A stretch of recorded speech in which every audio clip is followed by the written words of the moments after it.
how's it doing? It's been a solid second, even longer than I expected, as I did struggle with this script. Then I gave up, wrote other ones I wasn't obsessed with, before finally fixing this and coming back. I'm still so shocked that anyone could come back to my channel, so just know if you are returning, very much appreciate you, and if you're new, welcome! My name is probably Jamie, maybe, and I talk about literature and horror media, and anything else I want to, and I'm glad you're here. I did say at the end of my last video, or at least maybe I did, I feel embarrassed from hearing my own voice, that I would be covering Megan is Missing. However, I wanted to make a more literature-orientated video for my comeback before heading out into more topics, adding a bit of tank water into the bag before dropping the fish in, so to speak. Today we are going over 3 books, all from differing genres, and how they interpret specific relationships and overall love. It's a bit different from my last splatterpunk orientated video, but do not worry, I haven't left that genre behind. I've just read a lot of books this year, and I don't want to make a dead horse and then beat it. So let's explore some other genres, shall we? Love is a complicated thing, and to try and define it would be idiotic, as everyone experiences love differently, and on different levels. But for our purposes today, we will be using an extremely vague interpretation that is dependent on the context of each novel. It's an attraction to company, and specific to different interactions and relationships. Needing context is essential, and I will be summarizing the plots of books, and spoiling them, so that I am able to describe the relationships, and in turn, the love between the characters and or things or topics. But right before I get into the first book, a small disclaimer. Some of these books contain extremely harsh subject matters, and for that I will be using more delicate language. This is not my personal opinions nor my attempt to sanitize the subject matter. This is due to restrictions placed upon me by the platform. My personal belief is that taking away from the words is an injustice to the matter. It is a form of censorship that disadvantages, infantilizes, and sugarcoats the topics. However, I am bound by the restrictions I signed up to, and I don't want my videos to reach even less people. These books I am discussing will all have trigger warning, with each section containing their own personalized triggers specifically for them. So you'll be able to skip over specific sections that do not feel great for you. I don't know how to word that. Please take care of yourself, and even with the flowery language I'm using, these are hard topics. Now let's get to the first book.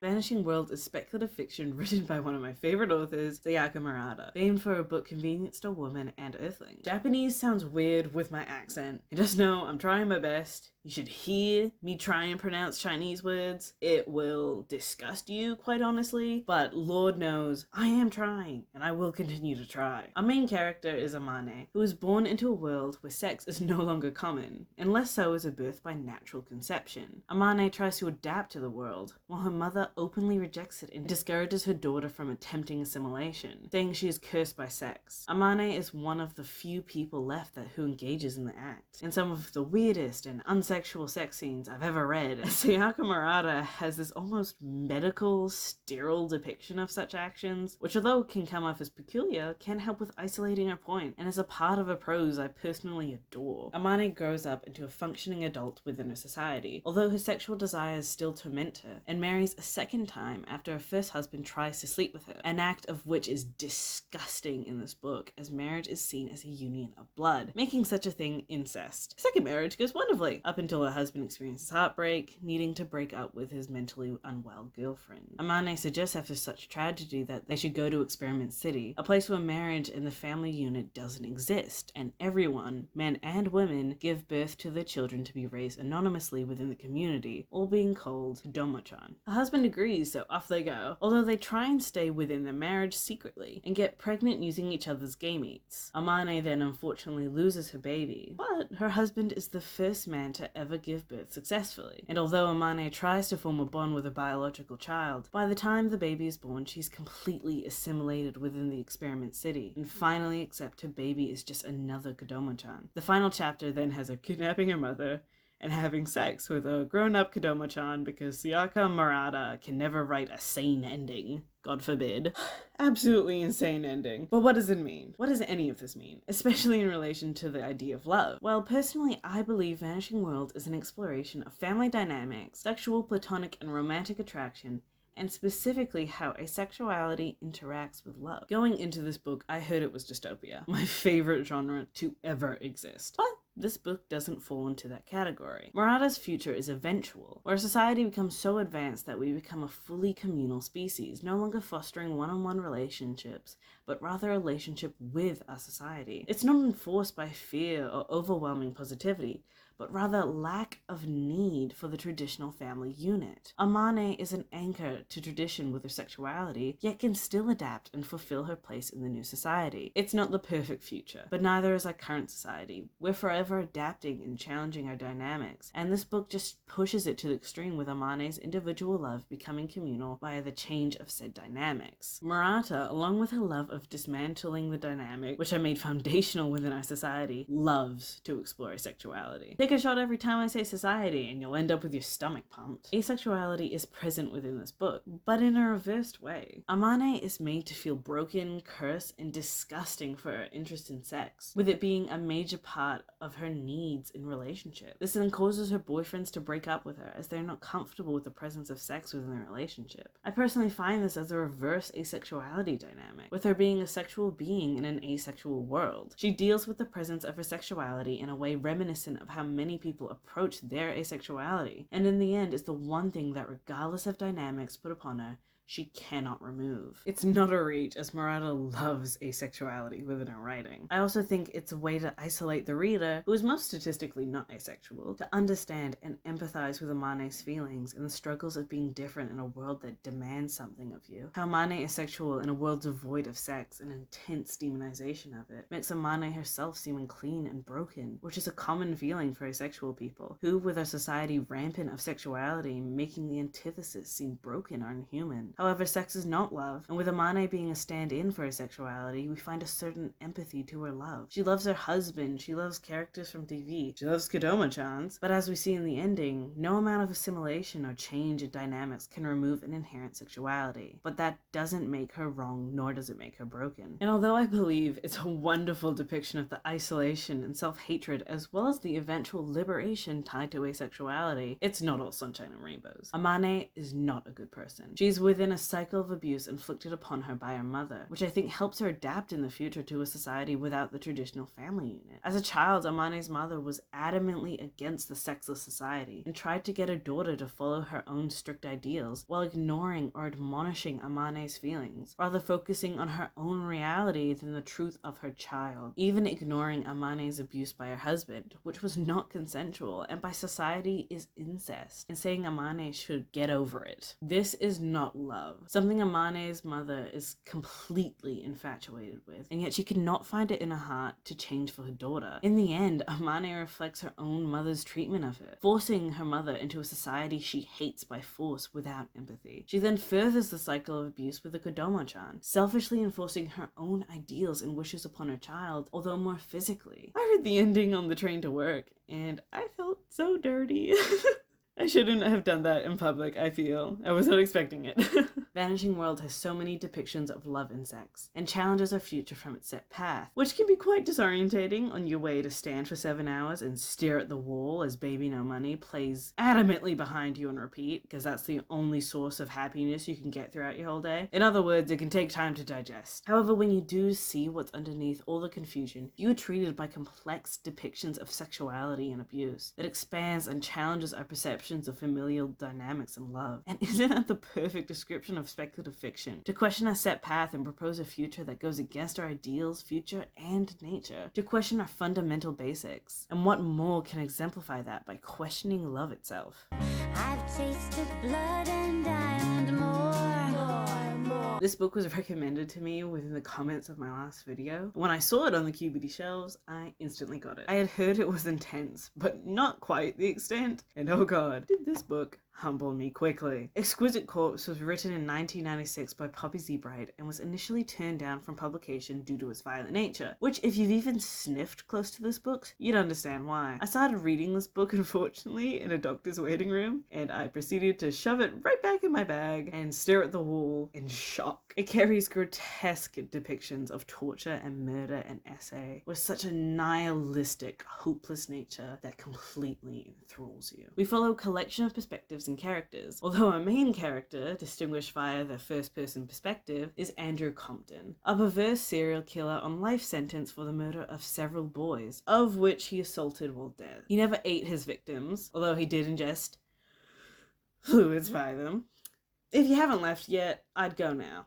Anyway, he escapes from prison via faking his own death in a quite interesting scene. He fakes his death by becoming so calm and in tune with his body he doesn't seem alive, which Wikipedia calls a cataleptic trance. He then kills the coroners attempting an autopsy on his assumed corpse, fleeing from the scene and killing an American tourist to steal his passport and flee to America. While Andrew is on his way, we are then introduced to our second main character, Jay. Jay lives in New Orleans and preys specifically on young men and boys from poverty and without any ties to his surroundings, where he tortures them upon hours before eventually devouring them, and in the most uncomfortable way, does things to their corpses. These freaks are our main killers, but not the only characters. We also meet Tran, a young Vietnamese man who got kicked out of his home after his relationship with his abusive ex-partner, Lucas, an addict writer who also works on a HIV awareness pirate radio stream because this book is insane, gets discovered. Tran is attracted to Jay, one of the main killers, who tries to stay away from Tran as he would be noticed missing within his community. But with Tran now becoming homeless, he becomes closer to Jay. Meanwhile, Andrew Compton has arrived in America, and upon searching for his next victim, runs into Jay,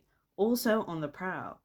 And they kind of have this weirdly homely relationship, bonding over their thirst for violence, something they obviously both possess. This violence is apparent in Jay, Andrew, and also Luke, although it is absent in Tran, who is rather attracted towards this violence. Anyhow, now the characters are in motion, and Andrew finds interest in Tran, and convinces Jay, after a less than stellar murder, that Tran is who they're going to get and eat and do awful things to, and Jay, although begrudgingly, agrees. They invite him over, drug him, and start assaulting him. Yikes. Where Tran senses the danger he's now in and escapes, just to be returned to Jay from some police officers who Jay bribes with money to be ignorant and even helpful to the situation. Lucas follows Tran to Jay's house, where unfortunately he's not quick enough to save Tran, who was assaulted and devoured alive by both Andrew and Jay. Lucas, fueled by grief, is able to get the upper hand and kill Jay, who Anthony mourns over, before cursing Jay to his pure instinct and leaving Lucas alone with Tran's corpse. Lucas then succumbs to his heroin addiction after giving up on his life. Upon hearing the plot up for the story, it is easy to say that love is absent here. But love is not necessarily good, nor is it selfless. Do not take this as me sanitizing this abuse or trying to coddle it with a name love. Anthony and Jay are disgusting individuals, and I do not think they love Tran, but instead they love his body and the decay his body can become, as love can be disgusting, and it is ignorant to discard these complex feelings. Love can be dark and obsessive and wrap around lust and choke it. Love exists here without the pain and abuse. Lucas loves Tran. Jay loves Anthony. Anthony and Jay love to play God. None of this is good. Every cell of this love is saturated by rot and decay, but nonetheless, it is love. Pain takes hold of every inch of the story. And isn't it true that love is pain? Exquisite Corpse exemplifies this, with Jay and Empathy showing their love through the pain of others. And it is important to them that it is the pain of others, as they are too selfish and violence-fueled to consider their own pain. They have severe complexes and believe that the weak and burdened are worthy of death, and their love is shown through grotesque acts of violence as a gift of their victim who they've decided by their own inclination are begging for their own death. Their love of depravity and violence draws them to each other, which creates a depraved connection and romantic love between both of them. Luke and Tran also have a painful relationship. Luke has a thirst for violence the same as Jay and Anthony, and Tran is immensely attracted to the violence that surrounds him. And Luke sees this and finds a comfort and love with the permissible abuse of his partner. He introduces Tran to multiple drugs, abuses him during sex, and when there's even a glimmer of Tran leaving him, tries to inject him with his own HIV-positive blood. Luke thrives off the pain-filled love. Thinking his own emotional turmoil over the physical and emotional abuse of Tran are equivalent while he consistently victimizes him and sees Tran's attraction to violence as consent. He loves Tran, but most importantly, he loves what he can inflict upon him. These relationships revolve around pain, infusing itself with love to create a disgusting, abhorrent outcome that is run by selfishness. Anthony, Jay, and Luke are all extremely selfish characters. They obsess over their own depraved and obsessive versions of love, and it's love with not a sense of mutuality because it is inherently painful and unconsensual. It is the entitlement of empowerment by subjugating those they view as beneath them. Jay and Anthony both think their victims are pleased by their death. Anthony trying to respect the dead by quick, painless deaths, whilst violating their body and disrespecting their own autonomy, and Jay making his victims suffer so they can be overcome with the euphoric, intense pain. This is not for their victims, yet their selfish desire and love for violence they induce and entrench every semblance of sensibility or empathy. These people view those of a lesser situation and lack of allure to violence as giving themselves to them, without actually respecting their autonomy nor consent. This is not love of personhood, but rather a selfish love for their own enjoyment and pleasure. Luke similarly has this selfish love of his own pleasure, yet it comes paired by a genuine love for Tran as an individual. But these two loves cannot coexist. Luke cannot use Tran for his own violent pleasure while still trying to love him, and that's why Tran leaves, because he deserves better. It makes it even worse how Tran can't make it out, how in the end he's exactly what he tried to escape from, a vehicle for sadistic love, an exquisite corpse. Boot, boot, boot, moving up and down again. Initially, when I first started to write the script, I put in The Red Tent by Anita Diamant, my absolute favorite book. But when I failed to write anything of substance, I also put Babel and then the Dream Harbor series there, also failing. I was just completely stuck on what to do. The Red Tent felt like an easy choice, but the way I feel about this book felt too big for a small segment, and I just got myself in a corner. I also feel very negatively about Babel and the Dream Harbor series, so it felt out of place. So this script was stuck in placebo. That was until I went to the cinema to see The Long Walk. First off, love the movie. I was a little scared since I often find King's writing to be lackluster, but I was blown away with this movie. And there was one thing that specifically enraptured me. Spoilers for The Long Walk, I guess. It was the relationship between Ray and Peter. As throughout the story, and especially in the end, it reminded me vividly of the relationship between Kat and Paul from Eric Maria Remarque's All Quiet on the Western Front. All Quiet on the Western Front is a semi-autobiographical anti-war novel about Paul Bäumer, who works as a stand-in for the author as he enlists in World War I and is disillusioned with the grandiosity of war and the image of heroism projected by both the German government and his peers. The book isn't exactly linear and often jumps around from the specific memories from Paul and the death of his peers, till Paul is eventually shot and killed in the trenches, abruptly and without decorum, the news reporting that nothing is new on the Western Front. It's a wonderful novel that I often don't see discussed, other than the one time my university friend brought up the Netflix adaptation where I nearly had a brain aneurysm. Don't watch the Netflix version, it changes so much of the plot and quite honestly disrespects the themes of the book and completely fails on its anti-war message. But getting back to the point, when we are learning of Paul's life within the war, we are introduced to Stanislaus Kaczynski, thankfully also known as Kat. Kat is the commanding officer of Paul's troop and helps him survive through his initial naivety and pushes to keep all of the soldiers alive. But as the people around them drop, Kat and Paul develop a especially delicate and intimate relationship. They are trapped in a war neither cares about. Paul, just a young boy ripped from his scholarly pursuits to join a selfish, bloody war, killing people for a reason they don't even know, tormenting themselves, starving and cold, watching their friends die over and over,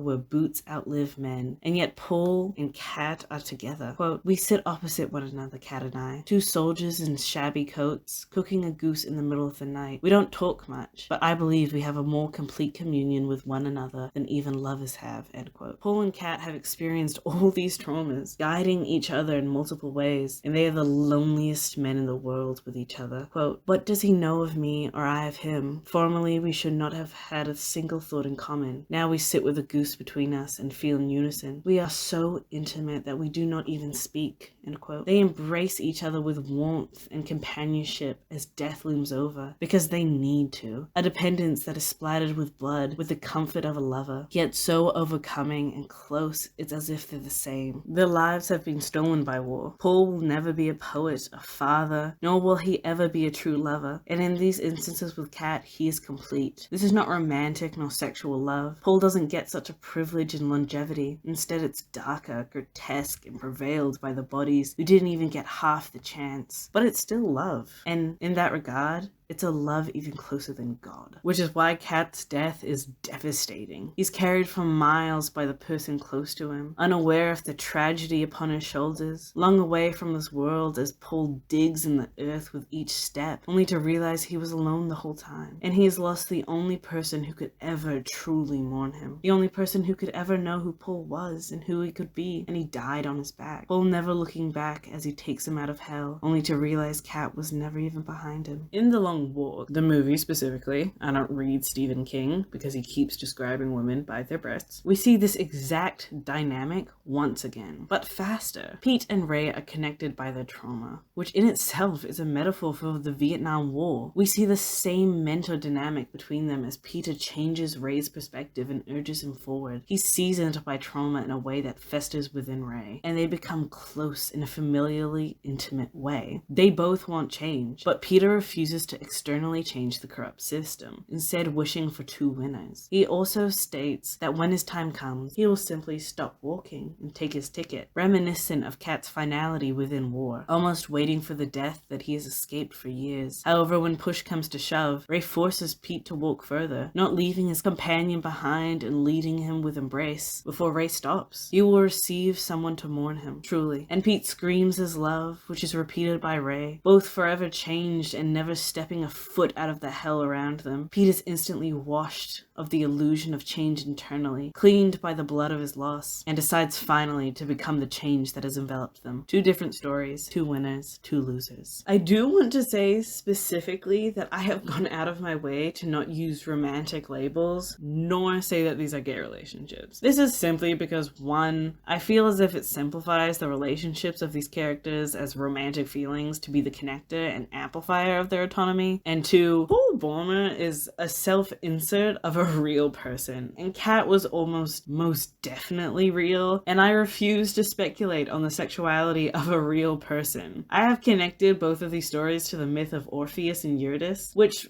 has a romantic overtone as they are explicit lovers, but know that within the context of specifically Kat and Paul's relationship, it's in regard to the intimacy of lovers, rather than specifically their relationship label. I do kind of fuck with the interpretation of Ray and Pete's relationship to be possibly gay. I'm just a fan of all depictions of their relationship. War is such a deep and explicit trauma that ruins the lives of everyone it touches, and specifically preys upon the young. It strips them of their identity, of their home, of their solace. It makes them walk an eternal line amongst death and life. But there is love here. There is humanity. What's the point of Pete and Ray forming a bond when only one of them can win? What's the point of Kat and Paul forming a bond when they will most likely die or be changed in such a fundamental way that they will never be close to who they were? Death of character. It's because they are human. They search for love and companionship to guide them, and they reciprocate it to feel connection. Doomed from the start, but blessed by their surroundings, by each other's will to cling to humanity despite its perceived worthlessness. Fun fact, this one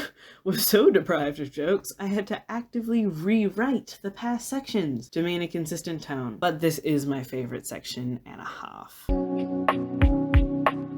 There is no overarching connective tissue in these novels. They are the past, present, and future, and none of them are easy, and some are outright evil. The only thing you could say about these novels is that they include love, but none of these books actually feel like love. It feels as if love itself is abusing them, with its presence only bringing more agony and self-interest. And there is such disgusting feelings in these novels I will not even try and describe. And the nihilistic part of myself wants to say, and that's that.